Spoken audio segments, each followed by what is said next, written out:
नमस्कार दोस्तों, बोली सीतार में आपका स्वागत है। मैं हूं प्रवीण खेतानी, लॉस एंजलिस स्थित एस्ट्रोपॉमिस्ट एंड फेस रीडर। दोस्तों, 2019 दिसंबर में एक साथ दो ग्रहण थे और जैसा हमने प्रेडिक्ट किया था कि ये ग्रहण कोई न कोई महामारी लेके आएगा, तो आपने देखा ये दोनों ग्रहण में कोरोना की महामारी का जन्म हुआ। ढेर सारे देशों के बीच युद्ध होते होते रह गया। ये था दो ग्रहण का प्रभाव।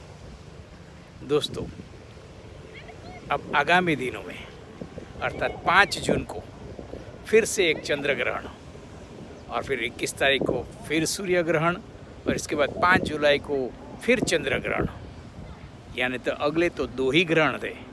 दोस्तों, ये 1 महीने में 3 ग्रहण आने वाले हैं। भारतीय संस्कृति में, भारतीय शास्त्रों ने कोई भी ग्रहण को ठीक अच्छा नहीं माना गया है।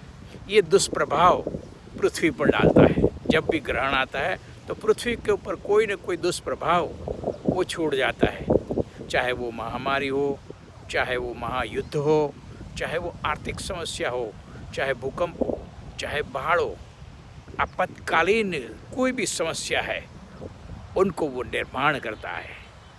आगामी दिनों में तो 3 ग्रहण हैं।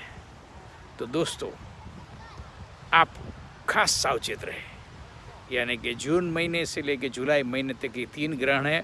इसके बाद गुरु बृहस्पति जो है वो 30 जून को वो वक्री होकर के फिर अपनी राशि में लौट रहा है। और शुभ ग्रह कभी भी वक्री हो जाए तो वो ठीक नहीं माना जाता है, यानी कि इनका भी समाज के ऊपर दुष्प्रभाव पड़ता है। तो आगामी दिनों में ये 3 ग्रहणों में क्या क्या हो सकता है, आइए देखें। देखिए, ये 3 ग्रहण के दरमियान ये सबसे पहले जो चंद्र ग्रहण है, 2 चंद्र ग्रहण है। चंद्र इज़ ए पानी, चंद्र का मतलब इज़ मून जो है वो वाटरी प्लैनेट है। दरिया के ऊपर इनका प्रभुत्व है, यानी कि दरिया से होने वाली महामारी हो सकती है। आगामी दिनों में बाढ़ बढ़ सकती है, पानी से हुई बीमारियां बढ़ सकती है, पानी से लेकर के कोई भी समस्या उत्पन्न हो सकती है, यानी कि भूकंप, सुनामी, बाढ़, ये सब भी चीज़ें हो सकती है। और सेकेंडरी ये राहु जो है वो गुप्त और भेदी है, और ये राहु जो आ रहा है तो आगामी दिनों में महामारी के साथ साथ इन देशों में महायुद्ध की संभावना भी बनी रहती है। खास करके राहु जो है वो भेद नीति है। और दोस्तों, दूसरी बात, ये ग्रहण 58 ईयर यानी कि 58 साल के बाद ये ग्रहण आ रहा है। तो आप 58 साल के पहले आप देखेंगे तो 1962 में भारत और चीन का वॉर हुआ था और उसमें काफ़ी नुकसान हुआ था। और आज भी चीन जो है वो अरुणाचल का प्रदेश जो उसने 1962 में कुछ कब्जे कर लिया था और उनके ऊपर उनका दावा है, और ये भी चाहता है कि भारत भी इसमें कोई दखल अंदाजी न करे। तो आगामी दिनों में इन विवाद को लेकर भारत और चीन के बीच महायुद्ध की संभावना भी होने की संभावना है। ये राहु के दरमियान जो मलिन और मलेच्छ तत्वों का पृथ्वी के ऊपर प्रभाव काफ़ी बढ़ेगा। पृथ्वी के ऊपर क्रूरतम घटनाएं हो सकती है। ढेर सारे लोगों को सामूहिक हत्या, सामूहिक मौत होने की गुंजाइश भी है। और ढेर सारे देश आर्थिक रूप से काफ़ी टूट जाएंगे। बहुत से देशों की करेंसी जो है वो भी टूट सकती है, और ये दुनिया भर के इंडाइसिस जो ऊपर चल रहा है वो भी शायद टूट सकते हैं, यानी कि गहरी आर्थिक समस्याएं, महायुद्ध, महामारी और ढेर सारी और समस्याएं भी निष्पन्न हो सकती है।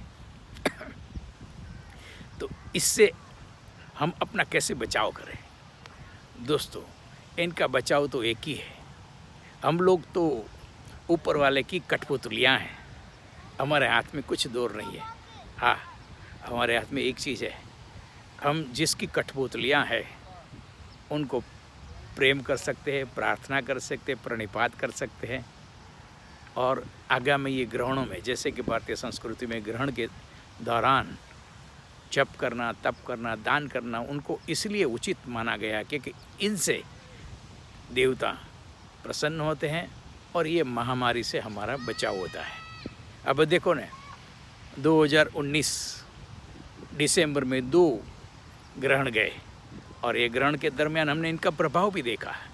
जैसे इराक के ऊपर अमेरिका ने हमला कर दिया और अमेरिका ने इसके प्रभाव में उसके ऊपर इराक के ऊपर हमला किया और इराक ने अमेरिका पे हमला किया, मगर बाद में ये युद्ध महायुद्ध होते होते थम गया। तो शायद हो सकता है कि हमारे कोई शुभ कर्मों का ये परिणाम हो।